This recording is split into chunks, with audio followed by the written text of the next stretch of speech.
Et si notre façon de penser organisation influençait profondément notre manière de la comprendre, de la diriger ou même de la critiquer? Une machine, un organisme vivant, un cerveau, une culture, un système politique, une prison de psychisme, un instrument de domination ou encore un flux de transformation. Telles sont les 8 métaphores pour analyser une organisation. Salutations à tous, je suis Chrisley Diakiese, étudiante en 2e licence dans la faculté d'administration des affaires et sciences économiques à l'Université protestante au Congo. Dans le cadre du travail pratique des gestions des ressources humaines, je vous parlerai d'un livre fascinant intitulé « Images des organisations » développé par Gareth Morgan. Sur ce, nous allons définir une organisation comme étant une machine. On est dans une usine où tout est réglé comme une horloge, les règles sont strictes et les objectifs sont efficaces. C'est l'organisation vue comme une machine, exemple, une chaîne de production déchets forts. Deuxièmement, une organisation comme un organisme vivant. Ici, l'organisation est comparée à un être vivant qui doit s'adapter à son environnement pour survivre. Si les marchés changent, elle doit changer aussi. Exemple, une start-up qui pivote selon les tendances du marché. Troisièmement, une organisation comme un cerveau. L'organisation peut aussi être comme un cerveau capable d'apprendre, de traiter des informations et de s'auto-organiser. On parle de l'intelligence collective.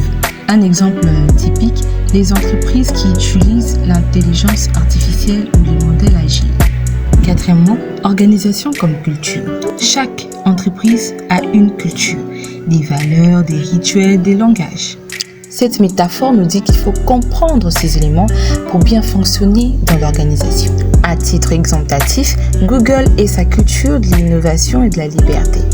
Cinquièmement, organisation comme système politique. Ici, l'organisation est vue comme un lieu de pouvoir, des conflits d'intérêts et d'alliances. À titre exemplatif, les luttes des pouvoirs entre départements dans une entreprise.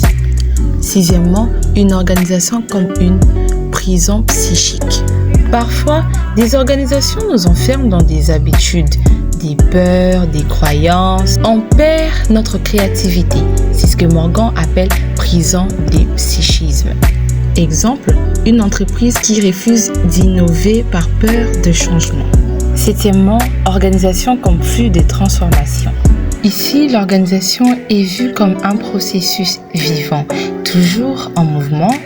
Il n'y a pas de stabilité, tout change en permanence. Exemple, des entreprises numériques comme Netflix ou Amazon, toujours en évolution. En 8e position, pour en finir, organisation comme instrument de domination.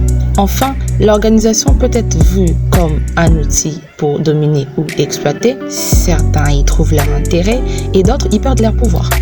Exemple, une entreprise qui exploite ses salariés ou l'environnement pour maximiser ses profits.